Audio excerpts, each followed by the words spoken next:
Salut tout le monde! Dans cette nouvelle vidéo, je propose une limite qui est assez délicate, qui contient plusieurs techniques de simplification pour éviter la forme indéterminée, qui est la forme indéterminée 0 sur 0, que présente cette limite que je vais aborder aujourd'hui. C'est une limite très intéressante, donc n'hésitez pas à mettre sur pause, essayez de faire par vous-même l'exercice et me dire en commentaire si vous arrivez à résoudre par vous-même ou me verbaliser tout simplement vos difficultés. Je vous donnerai des indices avec plaisir en commentaire. Si vous avez fait par vous-même ou si vous êtes bloqué, n'hésitez pas à regarder la vidéo jusqu'au bout, à voir ma correction qui donc explicite toutes ces techniques dont j'ai parlé, donc notamment la technique de la multiplication par le conjugué ou encore la factorisation d'un trinôme. Donc là, je vous fournis quelques indices qui pourront peut-être vous aider à résoudre cette limite. N'hésitez pas les amis à vous abonner à cette chaîne pour être prévenu des prochaines vidéos qui sortent quasi régulièrement, assez régulièrement. N'hésitez pas à me suivre également sur les réseaux sociaux, sur Instagram et sur Facebook pour être prévenu de mes actualités, de mes prochaines sorties de vidéos. N'hésitez pas à me contacter également par mail, vous trouverez mon adresse mail en description de cette vidéo. Si vous êtes intéressé par des cours particuliers, réguliers ou des stages, parce que j'organise également des stages pendant les vacances scolaires, donc les vacances d'été. Si vous regardez cette vidéo pendant l'été, j'organise des stages de préparation pour l'année scolaire qui arrive et puis également de renforcement sur les notions de mathématiques, de physique-chimie de l'année passée. Et donc on va commencer la résolution de cet exercice, de cette limite qui est assez délicate comme je vous le disais. Donc la limite se présente ainsi, donc on doit calculer la limite lorsque x tend vers moins l'infini de la racine carrée de 7 plus 3x plus 2x divisé par x carré plus 3x plus 2. Alors ici, le premier réflexe, les amis, qu'on doit avoir quand on doit calculer une limite de ce type-là, c'est simplement de se dire, et si on remplaçait x par moins 1, quel est l'obstacle finalement, ou si jamais il y a une forme indéterminée, de quelle forme? La forme entre guillemets, la morphologie de cette forme indéterminée va nous renseigner sur les techniques qu'on doit peut-être employer pour pouvoir l'éviter. Donc ici, en l'occurrence, si je remplace x par moins 1, on obtient tout simplement la racine carrée de 7 plus 3 fois moins 1, donc ça nous fait moins 3, 7 moins 3, plus 2 fois moins 1, ça nous fait moins 2. Le tout divisé, donc si on remplace ici en l'occurrence x par moins 1, on obtient moins 1 au carré, ça fait 1, moins 3 plus 2. Donc la racine carrée, ça fait racine carrée de 7 moins 3, ça fait 2, puisque la racine carrée de 7 moins 3, c'est la racine carrée de 4. La racine carrée de 4, c'est égal à 2. Donc 2 moins 2, ça fait 0 au numérateur, et au dénominateur, on obtient 1 plus 2, ça fait 3, 3 moins 3, ça fait 0. Donc évidemment, effectivement, ici, ça aurait été simple autrement. La vidéo aurait fait seulement 2 minutes, hein, si on pouvait simplement, à travers un remplacement, trouver la valeur de la limite qu'on cherche. Ici, malheureusement, c'est un peu plus compliqué que ça, puisqu'on trouve une forme indéterminée 0 sur 0. Donc, la forme indéterminée, comment on fait pour l'éviter cette forme indéterminée? Eh bien, tout simplement, on va essayer de nous concentrer, d'observer la forme de l'expression dont on calcule la limite, en l'occurrence ici. Donc, on remarque que c'est une fraction, donc on a une fraction avec un numérateur et un dénominateur, donc souvent, la première technique qui doit vous traverser l'esprit quand on a une fraction, c'est la technique de factorisation. Donc, souvent les professeurs vous ont parlé de cette fameuse technique de factoriser par le terme de plus haut degré, le terme qui a l'exposant le plus élevé, sauf qu'ici, en l'occurrence, ça ne fonctionne que quand on a une expression polynomiale au numérateur et une expression polynomiale au dénominateur. Au numérateur de cette fraction, on a une expression qui n'est pas polynomiale, c'est-à-dire qu'on a une racine carrée en l'occurrence. Donc, à quoi on va penser quand on a une racine carrée? Et donc là, c'est la deuxième fameuse technique que vous devez absolument connaître. Et il faut qu'il y ait une alerte qui s'allume dans votre cerveau et qui vous dise « Attention, il y a une limite, il y a une racine carrée. Pour la racine carrée, il faut utiliser cette fameuse technique qui est la multiplication par le conjugué. » Alors, j'interroge beaucoup d'élèves, je travaille avec beaucoup d'élèves assez régulièrement, et donc pour beaucoup, ils ignorent cette technique-là de la factorisation, de la multiplication par le conjugué. Alors c'est très simple les amis, c'est une technique qui va se baser sur une identité remarquable. Donc la troisième plutôt identité remarquable. Je vous rappelle que la troisième identité remarquable, c'est l'identité remarquable selon laquelle a carré moins b carré est égal à a moins b facteur de a plus b. Alors vous allez me dire, mais on n'a pas de carré ici. C'est pas très grave.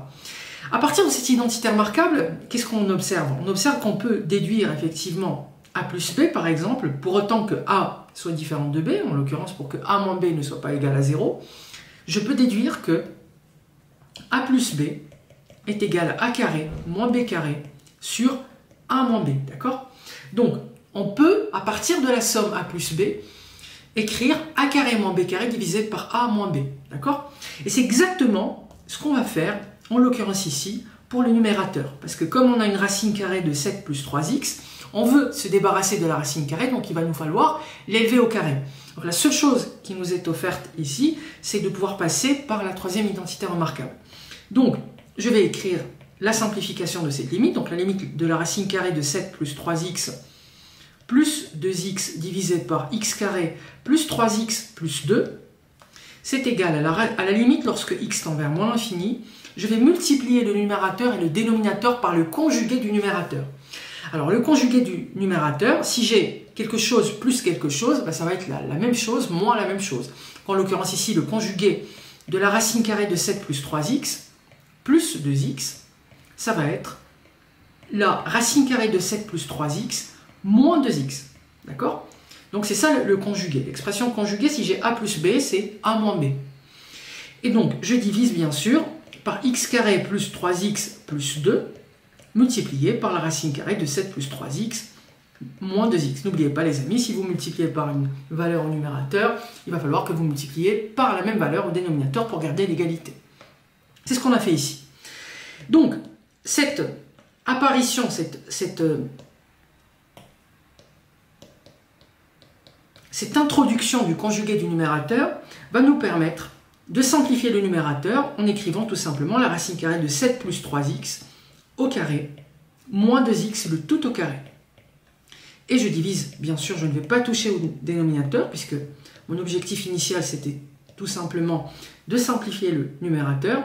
Donc je vais garder le dénominateur tel quel. Racine carrée de 7 plus 3x moins 2x. Donc pour l'instant, j'ai simplement pu, à travers cette méthodologie, faire apparaître le carré pour pouvoir neutraliser la racine carrée. Donc je vais achever cette simplification du numérateur. Le numérateur ici, donc la racine carrée de 7 plus 3x tout au carré, ça donne 7 plus 3x tout simplement. Et moins 2x tout au carré, bah, comme c'est un carré, on a des parenthèses, le carré va impacter le 2 et le x. Donc ça fait moins 4x carré. Ici, je divise toujours par x carré plus 3x plus 2 facteur de racine de 7 plus 3x moins 2x. Très bien. Donc là, les amis, vous allez me dire, ok, très bien, parfait, on a changé de morphologie de cette expression, elle est différente désormais, mais ça ne change pas le problème fondamentalement, puisque si je remplace par x égale à moins 1, j'obtiens toujours la forme indéterminée. Essayez, vous allez voir. Vous pouvez le faire, hein. Vous pouvez remplacer x par moins 1, vous allez malheureusement toujours trouver un 0 divisé par 0. Et c'est là que je vais dégainer la deuxième technique. Alors la deuxième technique ici, en l'occurrence, c'est la factorisation. Donc, tout à l'heure, il m'était quasiment difficile, voire impossible, de factoriser l'expression numérateur puisque j'avais une racine carrée. Maintenant, qu'est-ce que je remarque? Je remarque, si vous observez bien, que au numérateur, ici, en fait, on a un trinôme, d'accord? Donc, x carré, ax carré plus bx plus c. Donc, alors certes, les termes de ce trinôme ne sont pas ordonnés dans le bon sens. D'ailleurs, je peux le faire pour simplifier les choses, pour ne pas me tromper. On va essayer de les placer dans le sens correct de façon à avoir un trinôme au numérateur. Donc je place d'abord moins 4x carré avant le 3x et le 7. Et le dénominateur, évidemment, je le laisse tel qu'il est. Plus 3x moins 2x. Ok? Donc, le numérateur ici, c'est un trinôme, le dénominateur, c'est un trinôme. Donc ce qu'on va essayer de faire désormais, c'est qu'on va essayer de factoriser les trinômes. Et là, les amis, je vais faire appel à vos connaissances, vos souvenirs de la première, où effectivement, ici, on avait vu comment on factorisait un trinôme, donc une expression de second degré, à travers, évidemment, tout ce qu'on a vu dans le chapitre sur le second degré, et en l'occurrence, le fer de lance de ce chapitre-là, c'est le calcul du discriminant. Donc, on va simplifier le problème. On va essayer d'abord de factoriser, donc factorisation du numérateur. Donc factorisation de moins 4x carré plus 3x plus 7. La première chose qu'on fait pour factoriser le numérateur qui est un trinôme, c'est le calcul du discriminant. Donc on calcule le discriminant Donc ici, en l'occurrence, delta égale à b carré moins 4ac, ça fait 3 carré moins 4 fois 7. Delta est égal à 9, moins fois moins, ça fait plus. 4 fois 4, ça fait 16. 16 fois 7, ça fait combien? 16 fois 7, 16 fois 7, c'est 10 fois 7, 70. Et 7 fois 6, ça fait 42. 70 plus 42, ça fait 112. Donc si je rajoute 9 à 112, ça nous fait tout simplement 121. Très bien, ça m'arrange. 121, c'est un carré parfait. Dites-moi en commentaire si vous avez si vous connaissez la technique pour savoir si c'est un carré parfait ou pas, en l'occurrence pour 121. 121, c'est un carré parfait, c'est le carré de 11. Alors, c'est très simple, les amis. Bon, faut ouvrir une petite parenthèse. Quand on multiplie un nombre à deux chiffres par 11, par exemple 11 fois 23, un exemple. En fait, la technique consiste à additionner le 2, le 3, vous voyez, le nombre qui est à l'unité et au dixième, le 2 et le 3, et de placer au milieu. 2 plus 3, ça fait 5, et donc je vais garder 2 à l'extérieur, à gauche, et 3 à droite, d'accord? Donc ça fait 253. C'est une technique très simple qui marche pour n'importe quel nombre. Si je fais 11 fois 45, par exemple, 4 plus 5, ça fait 9, je place le 9 au milieu, le 4 sera à gauche et le 5 sera à droite, donc ça fait 495. Et donc en l'occurrence, pourquoi j'ai vu que 121 était un carré parfait? Parce que tout simplement, 1 plus 1, ça fait 2, d'accord? Donc c'est comme si je multipliais 11 fois 11, d'accord?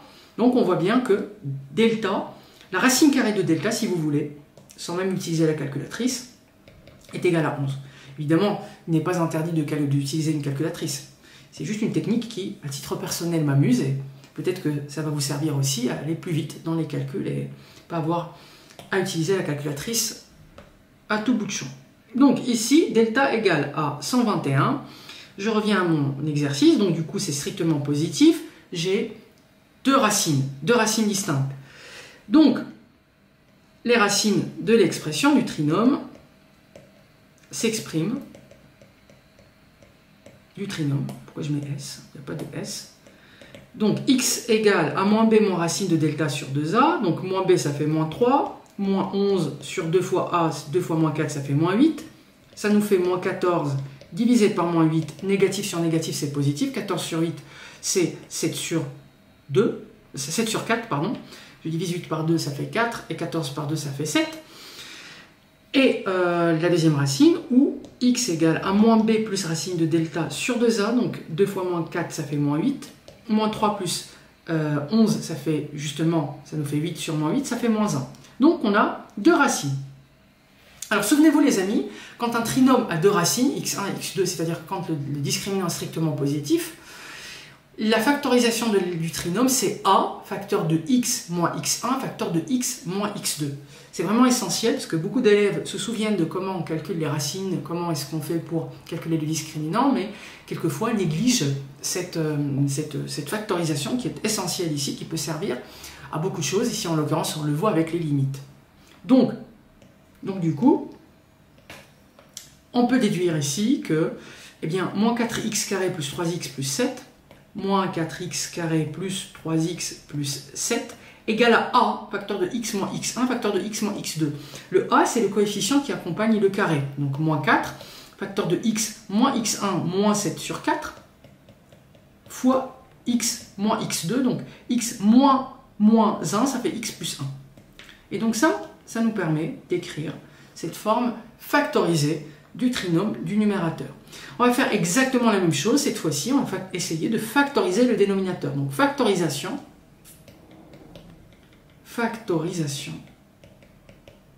du dénominateur. Donc le dénominateur ici, en l'occurrence, une partie du dénominateur, du trinôme qui existe au dénominateur, qui est x carré plus 3x plus 2. Donc de x carré plus 3x plus 2. Donc, pareil, on calcule le discriminant.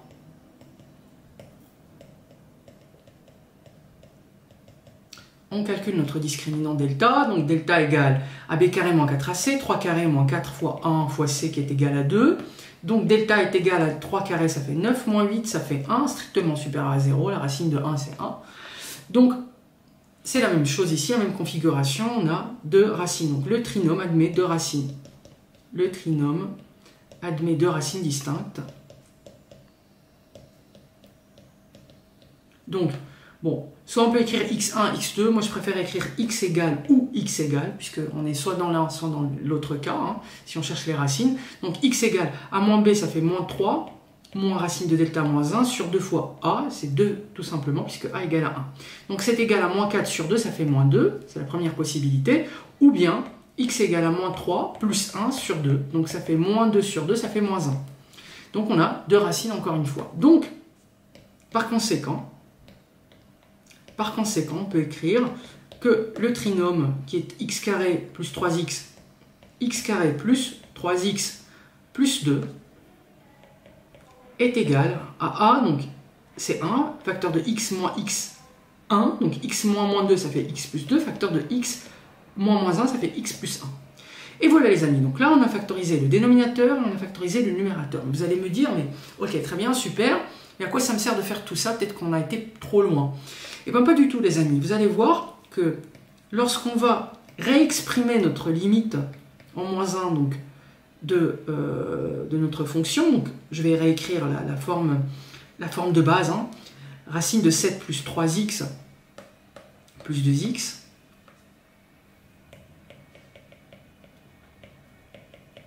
divisé par x carré plus 3x plus 2, il me semble, oui c'est ça. Eh bien les amis, lorsque x tend vers moins 1, on va simplement, vous vous souvenez, on a remplacé le numérateur, on a multiplié par le conjugué, donc on a obtenu moins 4x carré plus 3x plus 7.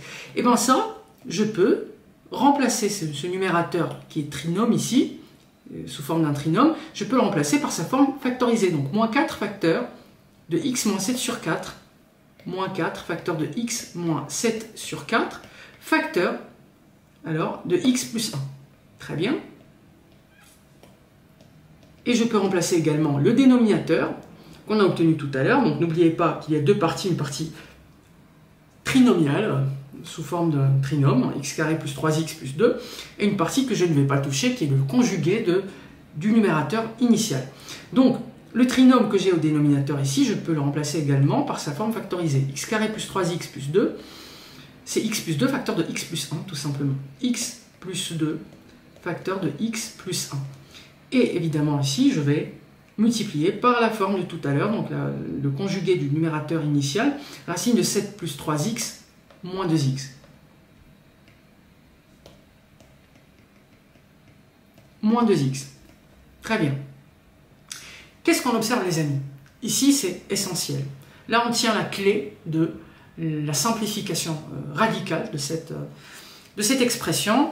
Qu'est-ce qu'on observe? On observe que x plus 1 ici est un facteur commun en fait, enfin c'est un élément commun entre le numérateur et le dénominateur. Donc on peut simplifier par x plus 1 pour enfin obtenir la limite lorsque x tend vers moins 1 de moins 4 facteur de x moins 7 sur 4, le tout divisé par x plus 2 facteur de la racine de 7 plus 3x moins 2x. Donc les amis ici, je n'ai plus de souci de forme indéterminée parce que moins 1 n'annule pas le numérateur et moins 1 n'annule même pas le dénominateur. Donc on n'a pas de forme indéterminée du tout ici. Et le fait d'éviter cette forme indéterminée est la conséquence de l'apparition de x plus 1 au numérateur et au dénominateur. Parce que ce qui donnait 0 justement, c'était le x plus 1. Comme x tend vers moins 1, x plus 1 était nul. Donc il fallait bien que je me débarrasse de x plus 1. Pour pouvoir faire apparaître le x plus 1 respectivement au numérateur et au dénominateur, la solution la plus simple et la plus efficace, c'est la factorisation du numérateur et du dénominateur à l'aide évidemment du discriminant comme on l'a vu. Et donc ici les amis, c'est très simple, on touche à la fin de la question, il suffit tout simplement de remplacer x par moins 1. On va le faire, on va aller jusqu'au bout, donc ça fait moins 4 facteur de moins 1 moins 7 sur 4, divisé par moins 1 plus 2 facteur de racine de 7 moins 3, donc parce que 3 fois moins 4, 3 fois moins 1 ça fait moins 3, moins 2 fois moins 1 ça fait plus 2, et voilà les amis, donc là il va falloir qu'on fasse très attention parce que ce serait dommage d'avoir fait tout ça et de finalement nous tromper sur un calcul tout simple. Donc, qu'est-ce que ça donne? Ça nous donne moins 4 fois, donc, ici, si je remplace, donc si je réduis au même dénominateur, ça fait moins 4 fois, moins 4, moins 7, n'est-ce pas? Moins 4 sur 4, ça fait moins 11 sur 4, donc moins 11 sur 4 au numérateur. Donc ici les amis, on remplace x par moins 1, donc on obtient moins 4, donc moins 1, moins 7 sur 4. On réduit au même dénominateur, ça fait moins 4 sur 4, moins 7 sur 4, ça fait moins 11 sur 4. En bas, le moins 1 plus 2, ça fait 1, et ça fait 4 tout simplement. Donc je peux tout simplement simplifier par 4, et donc on va obtenir moins 11 sur 4, ça fait tout simplement 11 sur 4. Et donc, je trouve le résultat de cette limite, de ce calcul de limite, qui paraissait juste impossible à faire, donc qui est égal à 11 sur 4. Vous voyez bien les amis ici, pour pouvoir réussir, on a fait plein de trucs. Donc la première chose à faire ici, c'était de multiplier par le conjugué du numérateur. Ensuite, on a pu factoriser à l'aide de l'observation que le numérateur et le dénominateur étaient constitués de trinômes. Donc on est passé par le discriminant, on a calculé les racines, on a pu factoriser, on a pu nous débarrasser de x plus 1 qui posait problème. Et donc voilà, donc après c'est un jeu d'enfant, il suffisait tout simplement de remplacer. Voilà les amis, donc si vous avez apprécié cette vidéo, n'hésitez pas à vous abonner à cette chaîne, à activer la cloche pour être prévenu des prochaines vidéos qui sortent assez régulièrement. N'hésitez pas à me dire en commentaire si vous avez apprécié cette résolution, si vous voulez que je développe d'autres exercices de ce type, ou si vous avez tout simplement des demandes d'exercices ou de corrections, de sujets tout simplement. N'hésitez pas à m'écrire sur les réseaux sociaux, donc n'hésitez pas à vous abonner à moi sur Instagram et sur Facebook. Et si vous avez également envie de prendre des cours particuliers avec moi, n'hésitez pas à prendre contact avec moi sur mon adresse mail qui est présente en description de cette vidéo. J'organise des cours particuliers, collectifs et individuels au cours de l'année. Et puis également, j'organise des stages pendant les vacances scolaires, les vacances d'été en l'occurrence, pour préparer à la rentrée scolaire. Donc je vous dis les amis, à bientôt et à tout de suite peut-être sur une vidéo sur cette chaîne.